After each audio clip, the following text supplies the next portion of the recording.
The moment I stepped through that mahogany door, I knew I had made either the best decision of my life or the worst mistake imaginable. Patricia Whitmore's face twisted into something between a smile and a grimace, like she had just bitten into a lemon while trying to pose for a photograph. Her eyes traveled down my simple navy dress, my modest flats, my drugstore earrings, and I watched her mentally calculate my net worth and find me worthless. She leaned toward her son, my fiancé Marcus, and whispered something she thought I couldn't hear, but I heard every word. She said I looked like the help who had wandered in through the wrong entrance. And that's when I knew this dinner was going to be very, very interesting. My name is Ella Graham. I'm 32 years old and I have a confession to make. For the past 14 months, I've been keeping a secret from the man I was supposed to marry.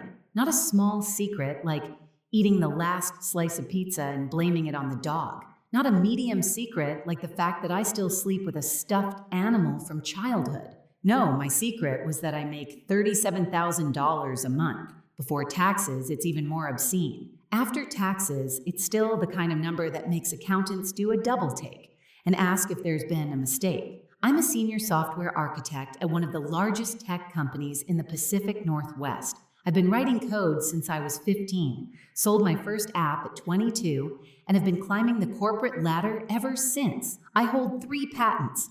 I've spoken at international conferences. I have stock options that would make your eyes water. And Marcus thought I was an administrative assistant who could barely afford her rent. I never actually lied to him. When we met at a coffee shop 14 months ago, he asked what I did, and I said I worked in tech. He nodded like he understood, then asked if I handled the scheduling for the executives. I smiled and said something vague about supporting the team. He filled in the blanks himself, and I just never corrected him. Why would I do something like that? Why would I let the man I was dating, the man I was falling in love with, believe I was struggling financially when I could have bought his car 10 times over? Because I learned something a long time ago from the most important person in my life. My grandmother raised me after my parents passed when I was 7. She lived in a modest house in a quiet neighborhood, drove an older car, shopped at regular grocery stores, and never wore anything flashy. She taught me to cook simple meals, to appreciate small pleasures, and to never judge my worth by the number in my bank account. What I didn't know until she passed, when I was 24, was that my grandmother was worth several $1 million. She had built a small business empire in her youth, invested wisely, and chosen to live simply because she believed that character was more important than appearance. She left me everything, along with a letter that I still keep in my nightstand. In that letter, she wrote something I've never forgotten.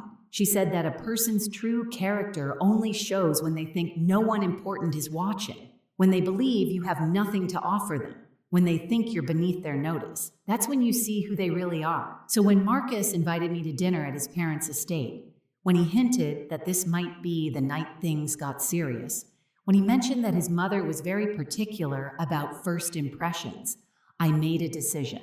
I would give the Whitmore family the test my grandmother had taught me. I would show up as the simple, unassuming woman they expected. I would wear modest clothes and drive my old car and speak humbly about my circumstances, and I would watch. I would watch how they treated someone they thought couldn't help them, someone they thought was beneath them, someone they thought had nothing to offer. And before you judge me, before you think I was being manipulative or deceptive, let me ask you something. Have you ever wondered what your partner's family really thinks of you? Have you ever had that nagging feeling that the smiles are fake and the compliments are hollow? Have you ever wanted to know the truth? Even if it might hurt, I wanted to know. I needed to know. Because I wasn't just considering marrying Marcus, I was considering marrying into his family. And families, as my grandmother also taught me, are forever. Now, before I go on with this story, I just want to take a quick moment. If you're enjoying this so far, would you please hit that like button and drop a comment telling me where you're watching from and what time it is there? I love reading those comments, seeing people from all over the world tuning in at all hours. It means more to me than you know. Okay, back to the story. The Whitmore estate was exactly what I expected, and somehow still managed to surprise me with its excess. The driveway alone was longer than some streets I've lived on. The gates were wrought iron with gold accents, because apparently regular iron wasn't pretentious enough. The lawn was manicured with the kind of precision that suggested someone measured each blade of grass with a ruler. As I drove my 12-year-old Subaru Outback up that pristine driveway, I caught a glimpse of myself in the rearview mirror. Simple makeup, hair pulled back in a low ponytail, my grandmother's small gold studs in my ears, the only jewelry I wore. I looked exactly like someone who didn't belong here. Perfect. Marcus met me at the door with a kiss that felt slightly performative, like he was doing it for an audience. His eyes flicked to my dress, my shoes, my lack of accessories, and I saw something in his expression that I had never noticed before. Embarrassment. He was embarrassed by how I looked. I filed that observation away for later. Inside, the house was a monument to new money trying desperately to look like old money. Crystal chandeliers hung from every ceiling. Oil paintings in gilded frames lined the walls, though I noticed they were prints, not originals.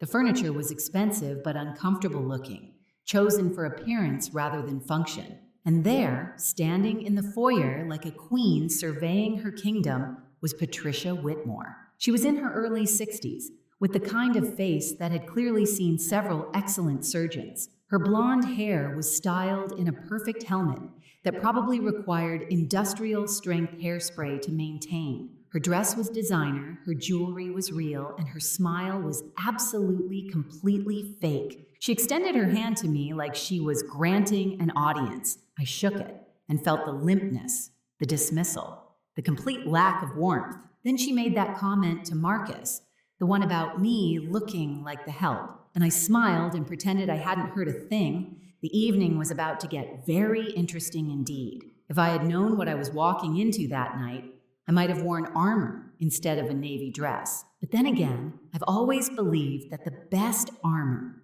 is information, and I had done my research. The Whitmore family owned a chain of car dealerships across 3 states, not the flashy luxury brands you see in movies, but respectable mid-range vehicles that appealed to regular families. Marcus's father, Harold, had inherited the business from his own father and had spent the last 30 years expanding it. Patricia had married into the family at 23 and had immediately set about climbing the social ladder with the determination of a woman who knew exactly what she wanted. They had 2 children. Marcus, my fiancé, was 34 and worked as a marketing manager at a company that had nothing to do with the family business. This was apparently a sore point with Harold, who had expected his son to take over the dealerships. And then there was Vivian, the older sister, who was 38 and treated the family fortune like her personal piggy bank. I had found all of this through public records, social media, and a few well-placed Google searches. I had seen photos of lavish parties, society events, and charity galas. I had read articles about Patricia's philanthropy, though a closer look revealed that most of her donations came with significant tax benefits and publicity opportunities. None of this had prepared me for meeting Vivian in person. She arrived 20 minutes late, which I would later learn was her signature move. Making an entrance was more important than being respectful of other people's time. She swept into the living room wearing a dress that cost more than most people's monthly rent, with diamonds dripping from her ears and neck like she had fallen into a jewelry store and come out covered in merchandise. Her greeting to me was a single word, delivered with the warmth of a frozen fish. Hello. Not hello, nice to meet you.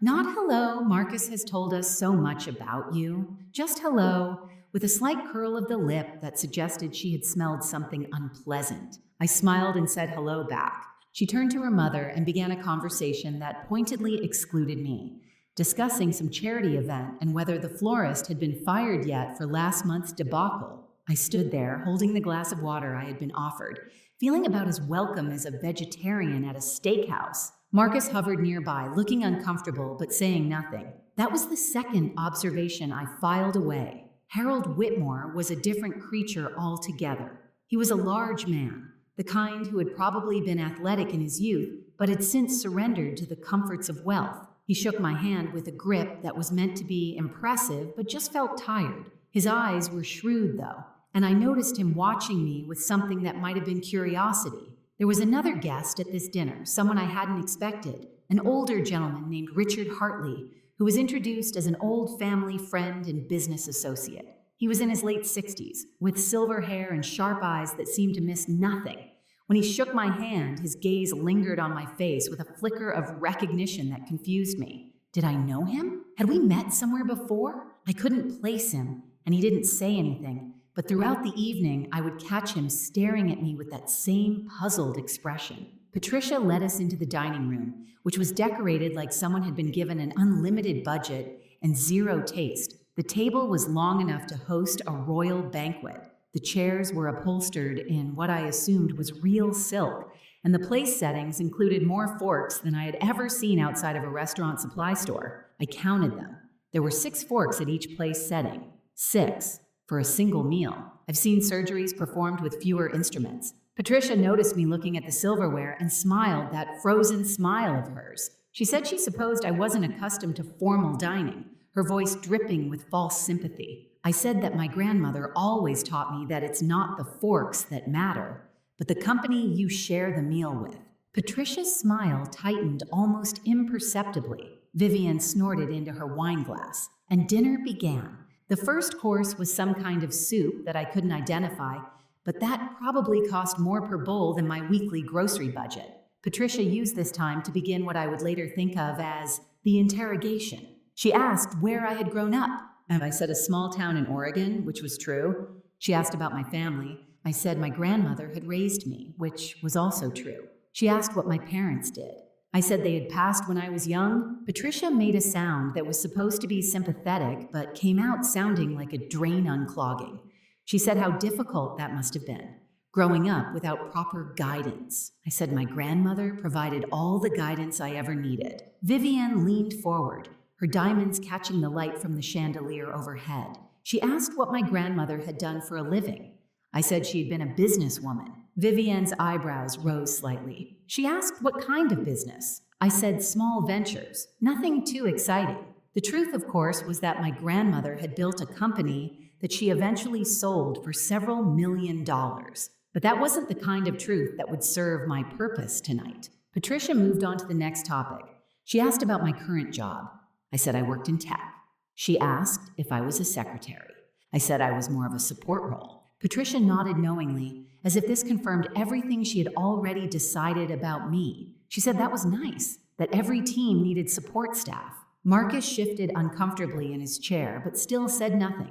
And that's when Vivian decided to bring up Alexandra. Alexandra. The name dropped into the conversation like a stone into still water, sending ripples across the table. Vivian said the name so casually, as if she were mentioning the weather or the quality of the soup. She said she had run into Alexandra last week, that she was doing wonderfully, that her family's business was thriving.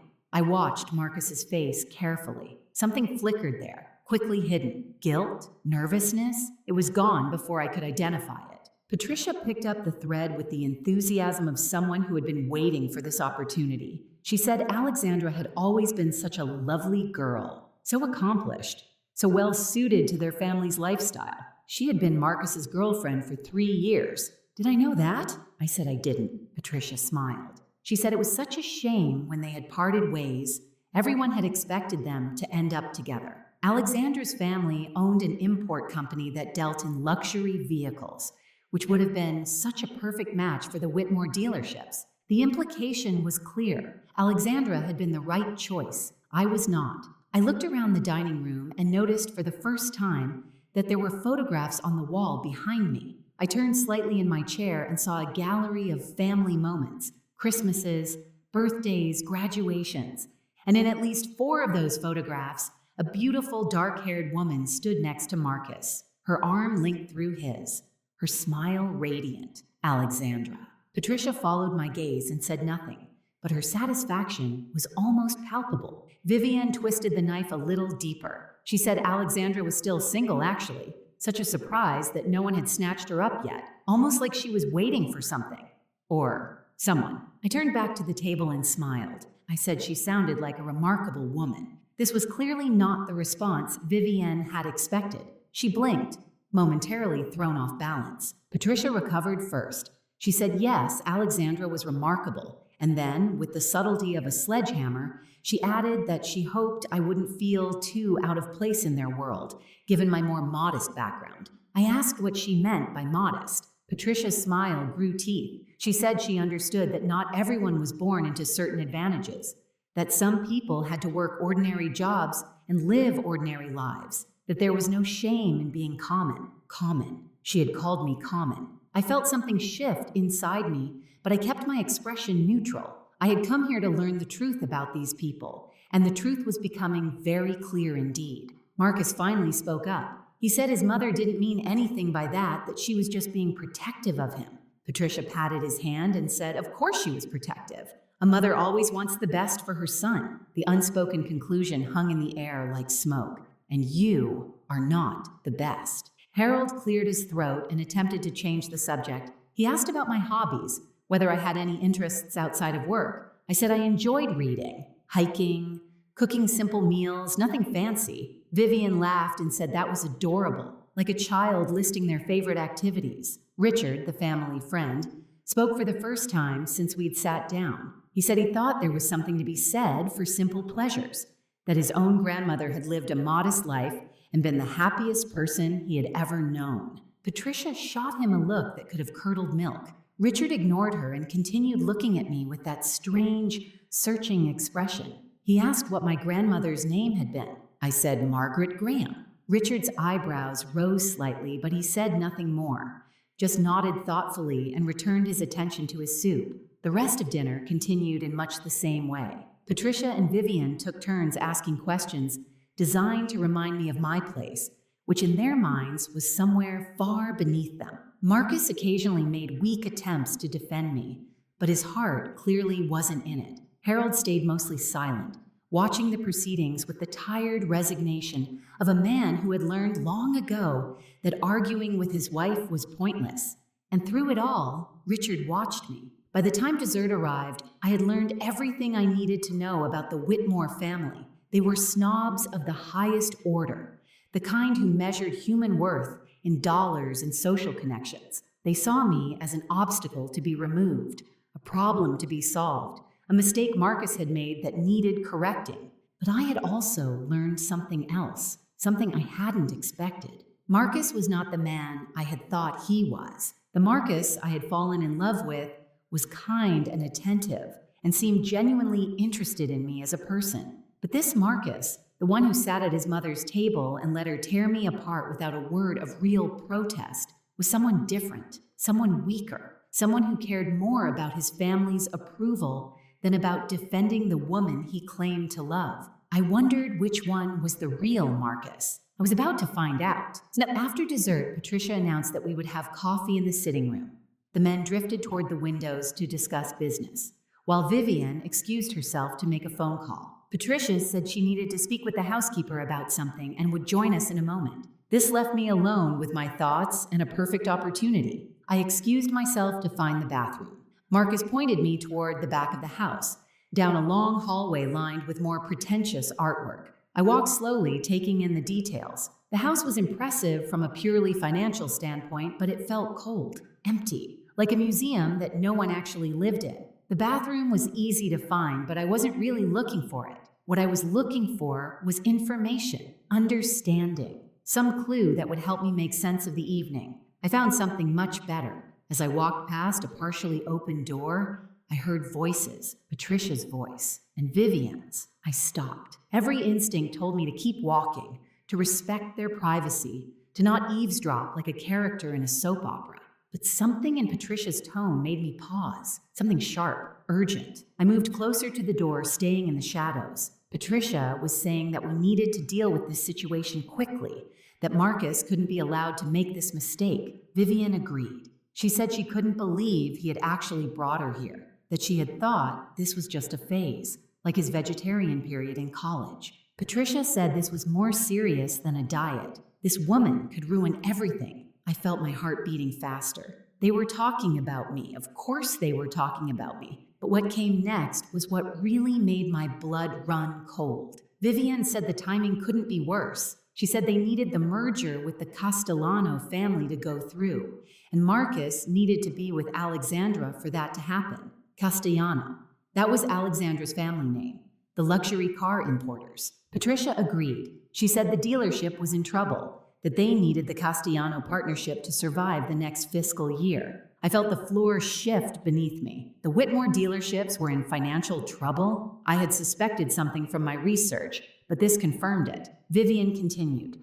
She said Marcus was supposed to keep Alexandra interested while they worked out the details. That was the plan.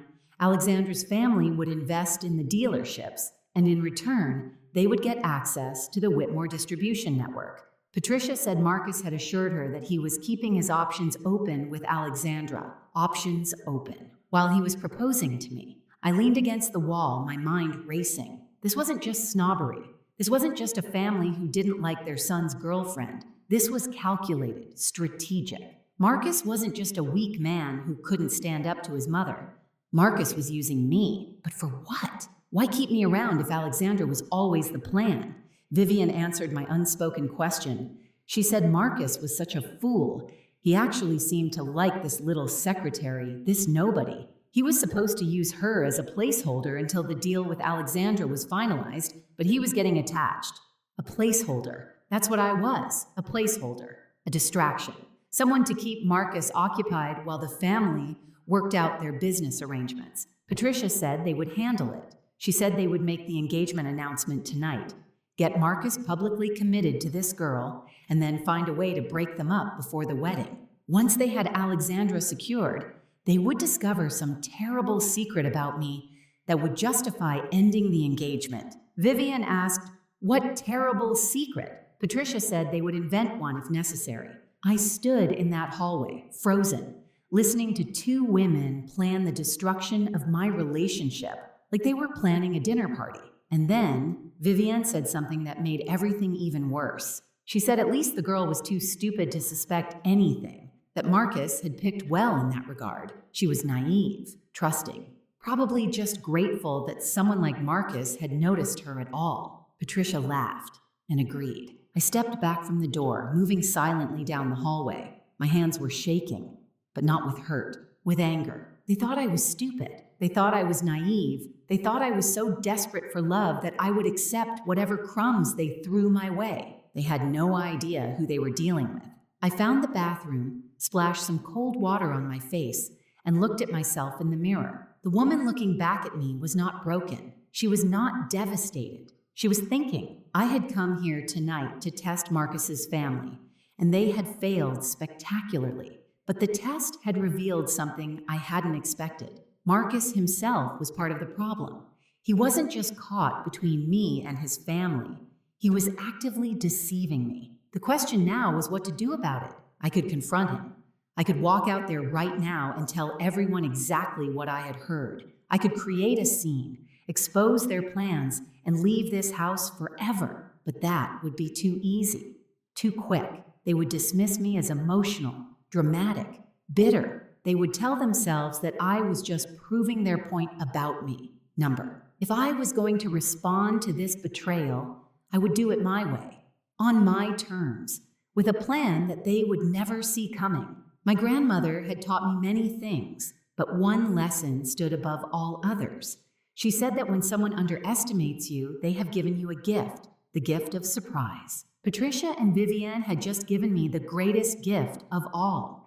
They had no idea what I was capable of. I fixed my makeup, smoothed my hair, and walked back to the sitting room with a smile on my face. The game was just beginning. When I returned to the sitting room, something had changed. The furniture had been rearranged slightly, the lighting adjusted. Patricia was standing by the fireplace with a look of barely concealed anticipation. Harold had positioned himself near the doorway, looking uncomfortable. Vivian was pretending to examine a painting, but I caught her glancing at Marcus with a smirk, and Marcus was standing in the center of the room, looking nervous.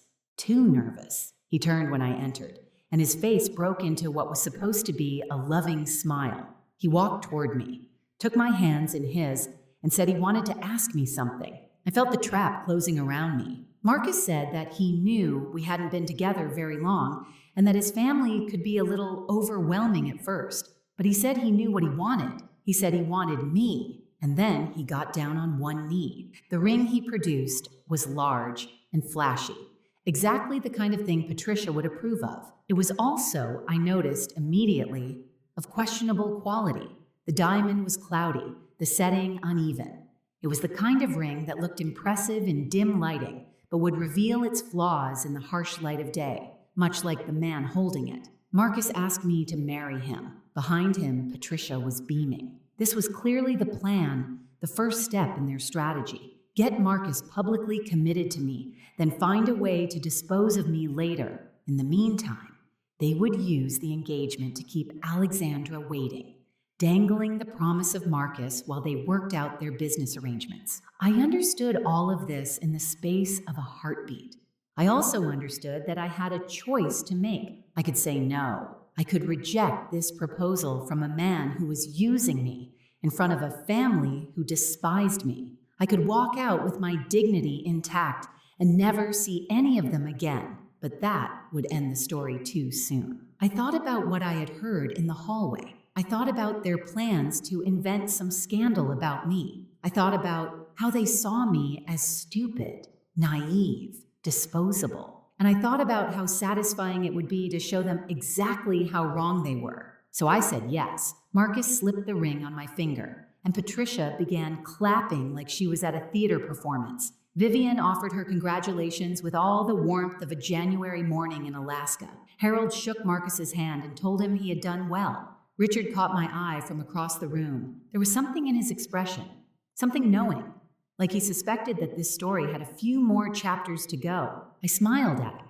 and he smiled back. The rest of the evening passed in a blur of champagne and false congratulations. Patricia talked about engagement party planning.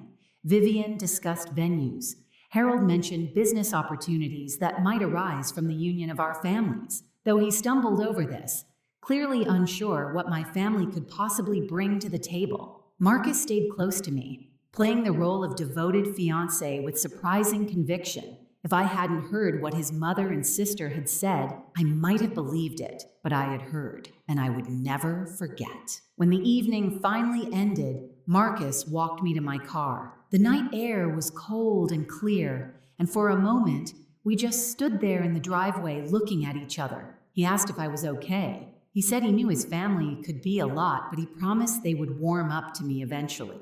I said I understood. I said I was just tired. He kissed me goodnight, and I drove away from the Whitmore estate with his ring on my finger and a plan forming in my mind. The next morning, I started my research. If there's one thing my job has taught me, it's the power of information, data, documentation. I spend my days analyzing systems, finding weaknesses, optimizing solutions. I was about to apply those same skills to the Whitmore family. And what I found over the next few days confirmed everything I had heard, and then some.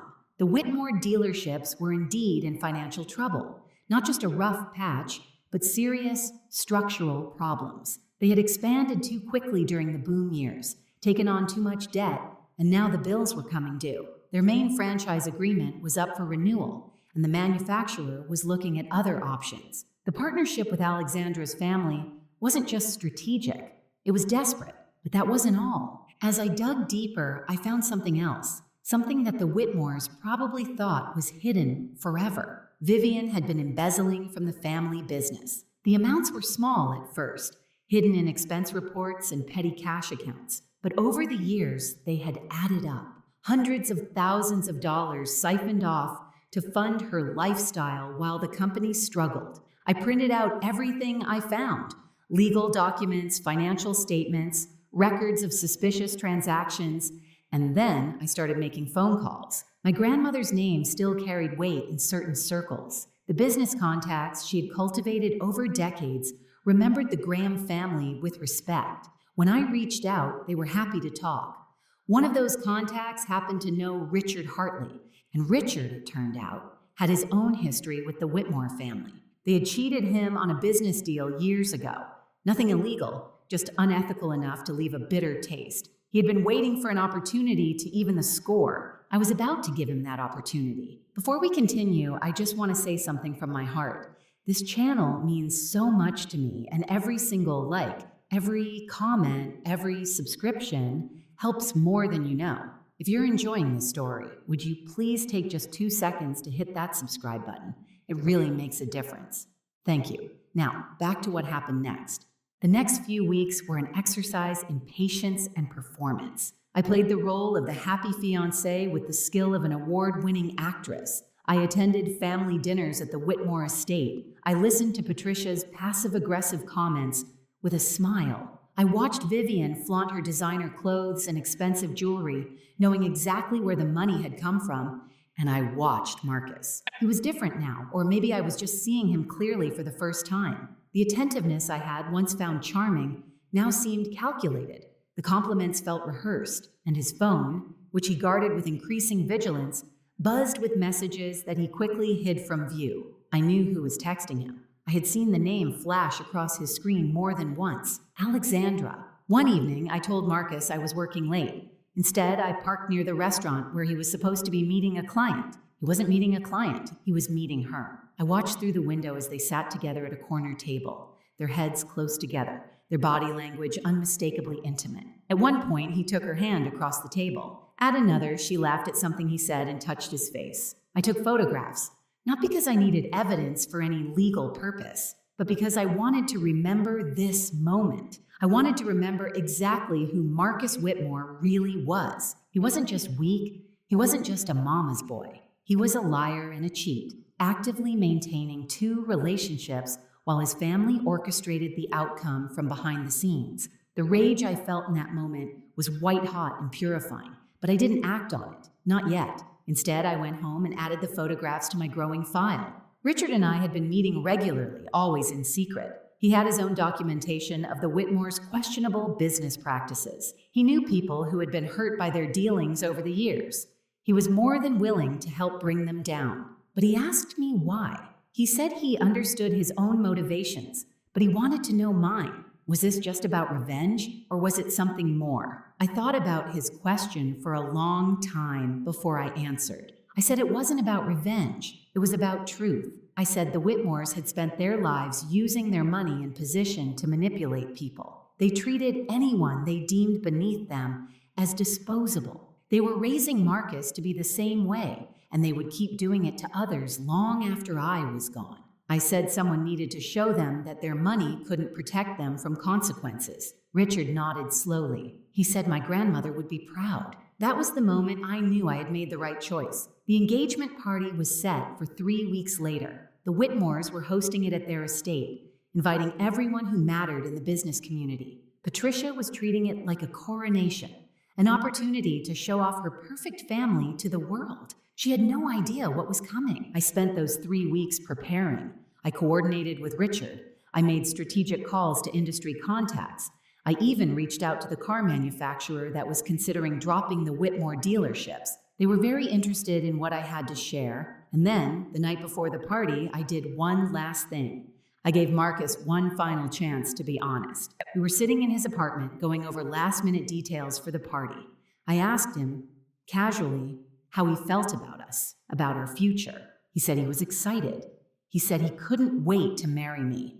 I asked if there was anything he wanted to tell me, anything at all. He looked at me with those blue eyes that I had once found so charming. He said there was nothing. He said I was everything he had ever wanted. I asked about Alexandra. His face went pale. He recovered quickly, but I had seen the flash of fear in his eyes. He said Alexandra was just an old friend, nothing more. I nodded and said I understood. And in that moment, I did understand. I understood that Marcus would never tell me the truth. He would lie to my face for as long as it served his purposes. He was his mother's son through and through. The next evening, I put on a dress from my real closet, not the modest navy number I had worn to that first dinner. This was designer, elegant, worth more than everything Patricia was wearing combined. I looked at myself in the mirror and smiled. It was time to show the Whitmore family exactly who they had underestimated. The Whitmore estate had been transformed for the engagement party.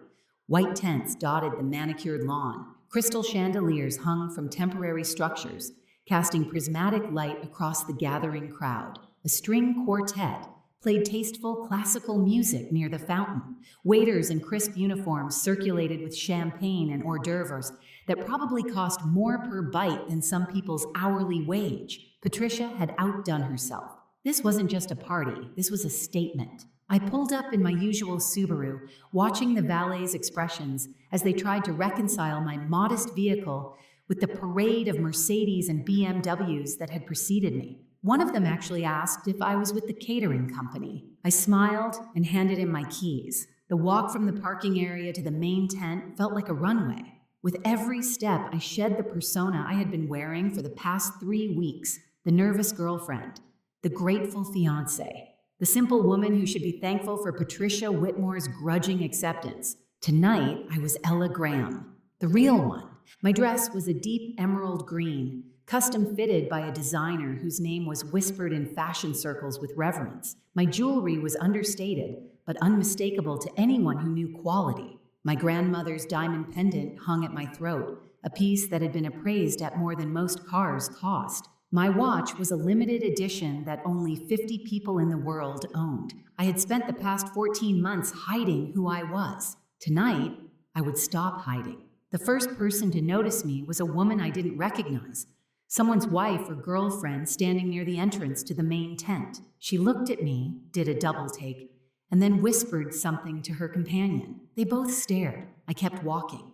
The second person to notice was Harold Whitmore. He was greeting guests near the bar, performing his duties as host with the tired enthusiasm of a man who would rather be watching golf. When he saw me, his welcoming smile froze in place. His eyes traveled from my face to my dress to my jewelry and back again, and I watched confusion replace his practiced hospitality. I said good evening and thanked him for hosting such a lovely party. He stammered something about being glad I could make it, his eyes still trying to solve the puzzle I presented. I moved on before he could ask any questions. The main tent was filled with perhaps 100 guests, a carefully curated collection of business associates, society figures, and family friends. I recognized some faces from my research: the regional manager from the car manufacturer, several competing dealership owners, a journalist from the local business publication, and there, holding court near the champagne fountain,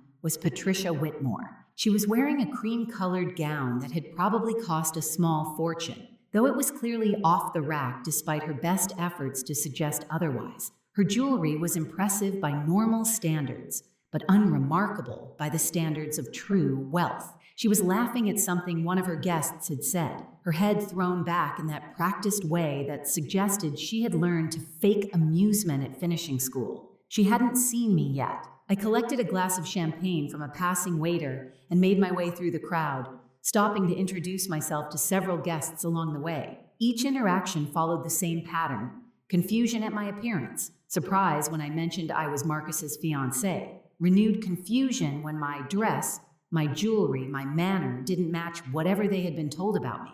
Word was spreading. I could see it in the whispers, the sidelong glances, the phones being subtly checked as people tried to figure out who I really was. Good. I finally reached Patricia's circle just as she was finishing a story about her recent charity work. She turned to greet the newcomer with her standard frozen smile, and then her face went through a remarkable transformation. First confusion, then recognition, then disbelief, then something that might have been fear. She said my name like a question. I said, "Good evening, Patricia," and thanked her for throwing such a beautiful party. Her eyes were moving rapidly, taking in every detail of my appearance: the dress that cost more than her monthly household budget, the pendant that had been featured in a jewelry magazine, the watch that she had probably never seen outside of an advertisement. She asked where I had gotten these things, her voice carefully controlled but unable to hide the tremor beneath. I said they were just a few pieces I had been saving for a special occasion. Vivian appeared at her mother's side, summoned by some invisible distress signal. She looked at me, and her expression went through the same journey Patricia's had: confusion, recognition, disbelief. But Vivian recovered faster. She said the dress was interesting, her voice dripping with false sweetness. She asked if it was a rental. I told her the designer's name. I said he was a friend who had made it specifically for me. The designer's name hit Vivian like a physical blow. This was someone who dressed celebrities, who had a waiting list years long, who didn't make dresses for administrative assistants, who could barely afford their rent. She opened her mouth to respond, but nothing came out. I excused myself to find Marcus. As I walked away, I heard Patricia hiss something to Vivian about finding out what was going on. I heard Vivian's confused response, saying she had no idea, that this didn't make any sense. I smiled to myself and kept walking. The first phase of the evening was complete. The seed of doubt had been planted. Now it was time to let it grow. Marcus found me before I found him. He emerged from a cluster of guests near the bar, his face pale and his eyes wide. He had clearly heard the whispers, seen the looks, tried to reconcile the woman standing before him with the woman he thought he knew. He asked what was going on. He asked where I had gotten the dress, the jewelry, the transformation. He asked why I looked like a completely different person. I said I looked like myself.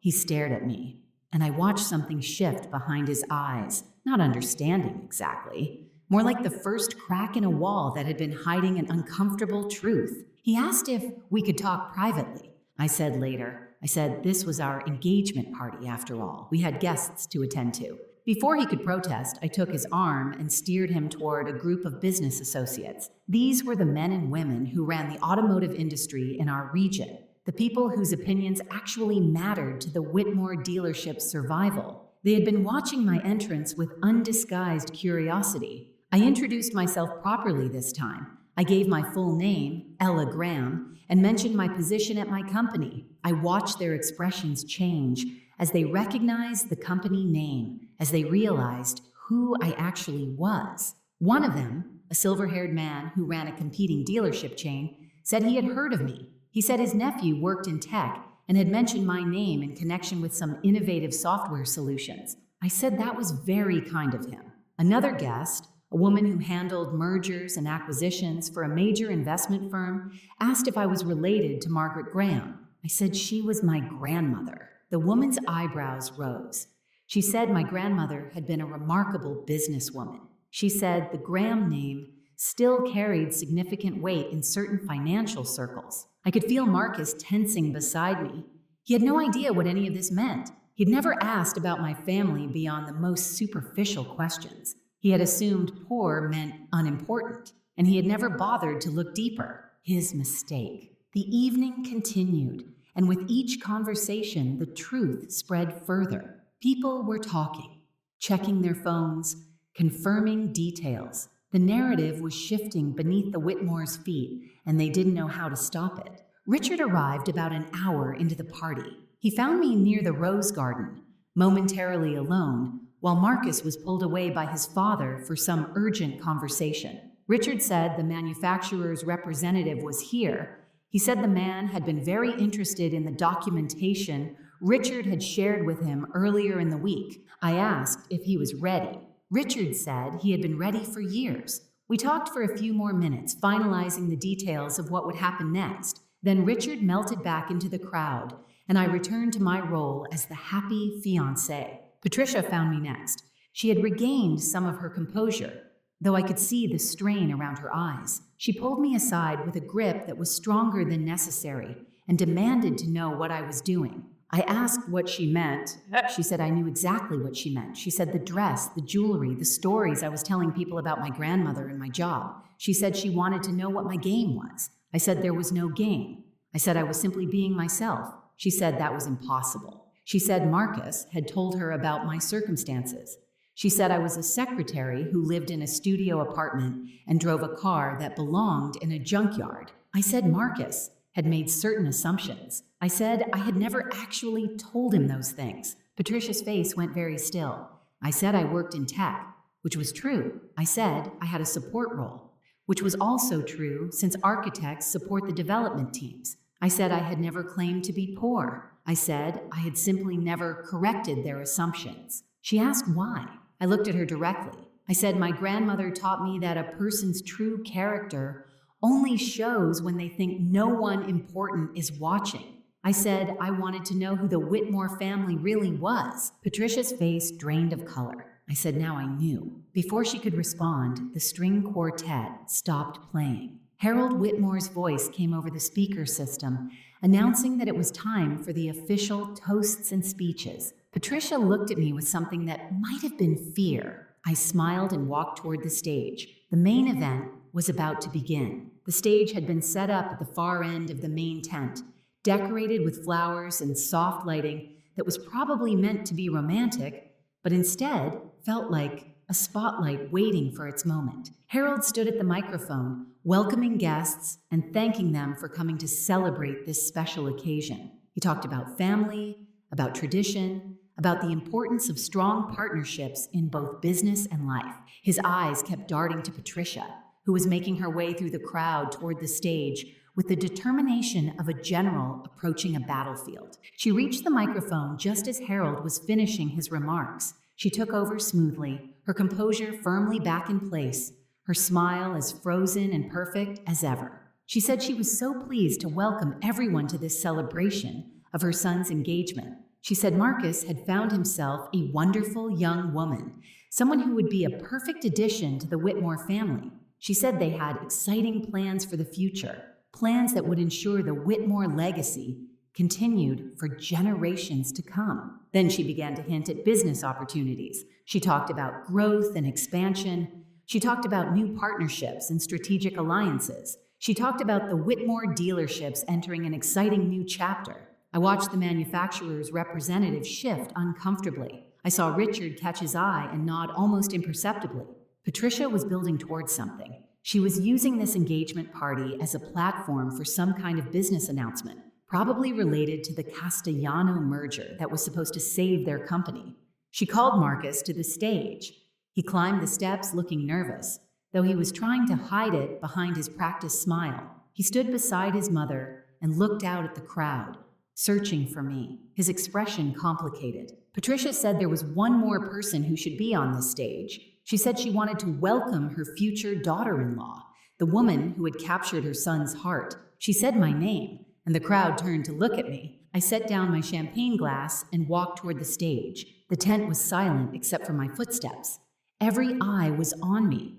The whispers had done their work. Everyone knew that something was happening, that this engagement party was about to become something else entirely. I climbed the steps and stood beside Marcus. He reached for my hand, but his grip was uncertain, questioning. Patricia handed me the microphone with a smile that didn't reach her eyes. She said she was sure I wanted to say a few words. I looked at the microphone in my hand. I looked at Marcus. I looked at Patricia, who thought she was in control. I looked at the crowd filled with people who could make or break the Whitmore family's future. I said, yes, I did want to say a few words, and then I began to speak. I said I wanted to thank Patricia for the warm welcome she'd given me. I said I wanted to acknowledge the Whitmore family for showing me exactly who they were over the past few weeks. Patricia's smile flickered. I said, when I first came to this house, I made a decision. I decided to let the Whitmores see a simple version of me, a woman without expensive clothes or impressive credentials, a woman they might consider beneath their notice. The crowd was utterly silent. I said I wanted to see how they would treat someone they thought couldn't help them, someone they thought had nothing to offer, someone they thought was, in Patricia's words, common. Patricia's face went white. I said what I had found was illuminating. I described the dinner where I had been compared unfavorably to my fiancé's ex-girlfriend. I described the whispered insults Patricia thought I couldn't hear. I described being called the help, being called common, being called a gold digger by people who knew nothing about me. Marcus was staring at me now, his face a mask of horror. I said, and then I heard something I wasn't supposed to hear. I described the conversation in the study. I described Vivian and Patricia discussing how to remove me from Marcus's life. I described learning that I was just a placeholder, someone to keep Marcus occupied while the family arranged his real future with Alexandra Castellano. Gasps rippled through the crowd. I said I discovered that the Whitmore dealerships were in serious financial trouble. I said I learned they were desperate for a merger with the Castellano family to survive. I said I found out that Marcus had been keeping his options open with Alexandra the entire time we were together. I pulled out my phone and showed a photograph on the screen. Marcus and Alexandra at the restaurant, holding hands across the table. I said this was taken 2 weeks ago, while Marcus was supposedly working late. The crowd erupted in whispers. Marcus grabbed my arm. He said this wasn't what it looked like. He said he could explain. I said he had already explained. I said I had given him the chance to be honest the night before. and he had chosen to lie. I turned back to the crowd. I said there was more. The tent had become completely silent again. Every person in that crowd understood they were witnessing something unprecedented. The comfortable rules of society events had been suspended. The masks were coming off. I said I had spent the past few weeks researching the Whitmore family business. I said I had found some interesting things. I mentioned the financial records, the overextended credit, the declining sales, the franchise agreement that was about to be terminated. Harold Whitmore's face had gone gray. I said I had also found evidence of something more serious. I looked directly at Vivian, who was standing near the back of the tent, frozen in place like a deer caught in headlights. I said Vivian Whitmore had been embezzling from the family company for years. I said the amounts had started small but had grown over time. I said the total was now in the hundreds of thousands of dollars. Vivian's husband turned to look at her with an expression of pure shock. Vivian shouted that was a lie. She said I had no proof. She said I was just a bitter woman trying to destroy their family. Richard stepped forward from the crowd. He said he had proof. He walked toward the stage, carrying a folder that I knew contained years of documentation, bank records, expense reports, transaction histories, everything needed to prove exactly what Vivian had done. He handed the folder to the manufacturer's representative, who had moved closer to the stage with the look of a man whose worst suspicions were being confirmed. Richard said he had been waiting a long time for this moment. He said the Whitmores had cheated him on a business deal 15 years ago, and he had never forgotten. He said when Ella had approached him with evidence of their current misdeeds, he had been happy to contribute what he knew. Patricia found her voice. She said this was outrageous. She said we had no right to make these accusations. She said she would sue us for defamation. I said she was welcome to try.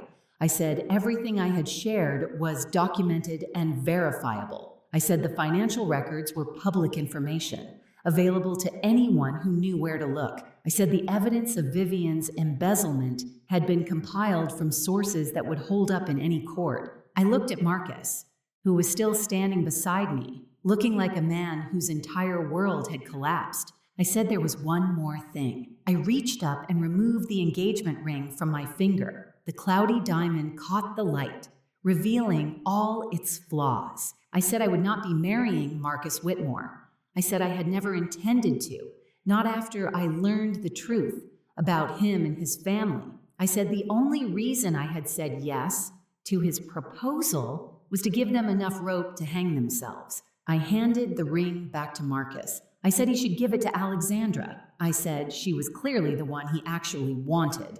Marcus's face crumpled. He said that wasn't true. He said he had feelings for me. He said the thing with Alexandra was just business, something his mother had arranged. I said that was exactly the problem. I said he had let his mother arrange his life, his relationships, his future. I said he had never once stood up for me when his family attacked me. I said he had lied to my face about Alexandra even when I gave him the chance to be honest. I said a man who couldn't be honest with the woman he claimed to love was not a man I wanted to marry. The crowd was absolutely silent. I turned to face them one final time. I said I was Ella Graham. I said I was a senior software architect who had built a career through hard work and integrity. I said I made more money in a month than most people made in a year.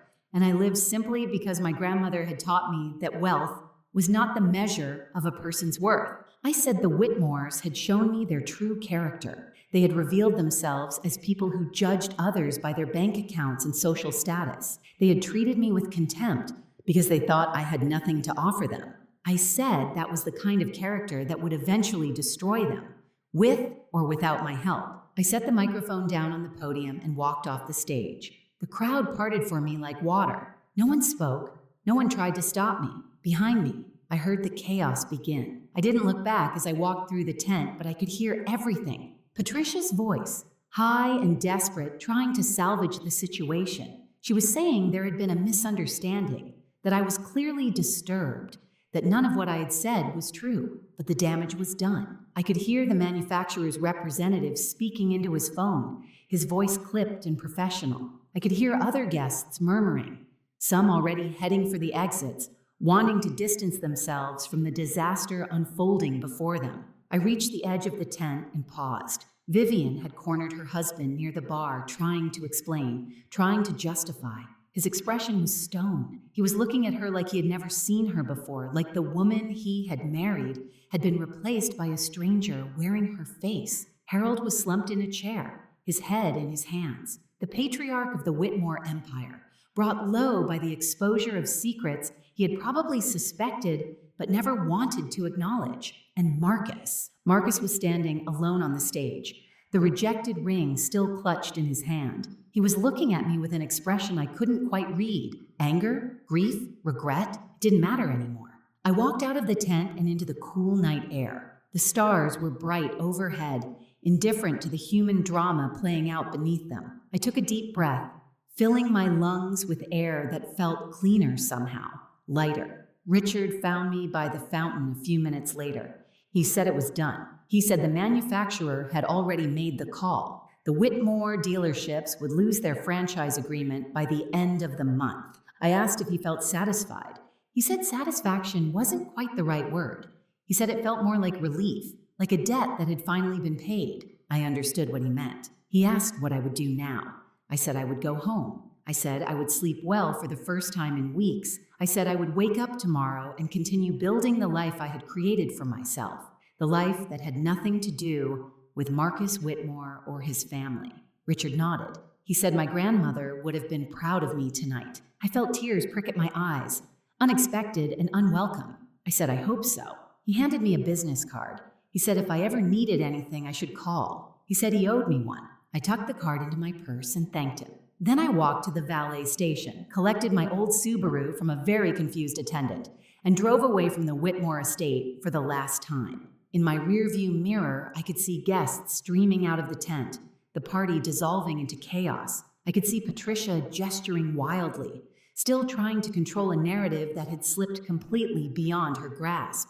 I turned my eyes back to the road and didn't look again. The drive home was quiet.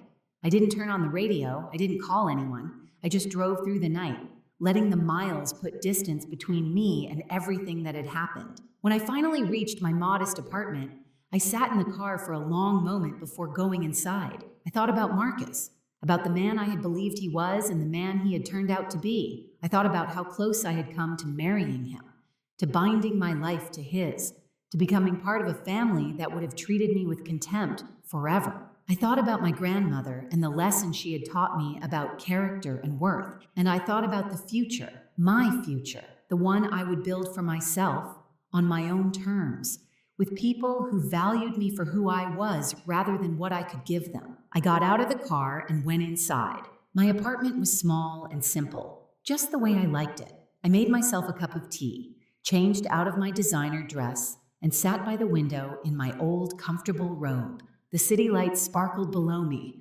thousands of lives playing out in thousands of windows. I was just one of them. Nothing special, nothing extraordinary. And that was exactly how I wanted it. 1 week later, I was sitting at my kitchen table with my morning coffee when my phone buzzed with a news alert. The headline read, Whitmore Automotive facing closure after franchise termination. I read the article slowly, absorbing the details. The manufacturer had officially ended their partnership with the Whitmore dealerships, citing concerns about financial management and ethical practices. Without the franchise agreement, the dealerships couldn't sell new vehicles. Without new vehicle sales, the business couldn't survive. The article mentioned that several former business partners had come forward with their own complaints about the Whitmore family's practices. It mentioned that an internal investigation had revealed financial irregularities that were now being reviewed by authorities. It mentioned that Vivian Whitmore had been asked to step down from her position in the company pending further inquiry. It did not mention me. I had asked Richard to keep my name out of it, and he had honored that request. The story would be about the Whitmore's own misdeeds, not about the woman who had exposed them. I didn't want fame or recognition. I just wanted the truth to come out, and it had. I finished my coffee and looked around my small kitchen, the same kitchen I had been sitting in a month ago when I had first driven to the Whitmore estate to meet Marcus's family. The same kitchen where I had made the decision to test them, to see who they really were beneath their polished surface. So much had changed since then, and so much had stayed exactly the same. My phone buzzed again. This time, it was a text from Marcus. He said he needed to see me. He said he could explain everything. He said he had made mistakes, but he still cared about me. He asked if we could meet for coffee, just to talk. I looked at the message for a long moment. Then I deleted it without responding. Some doors, once closed, should stay closed. I stood up and walked to my window, looking out at the morning sun rising over the city. It was going to be a beautiful day, a day for new beginnings, for moving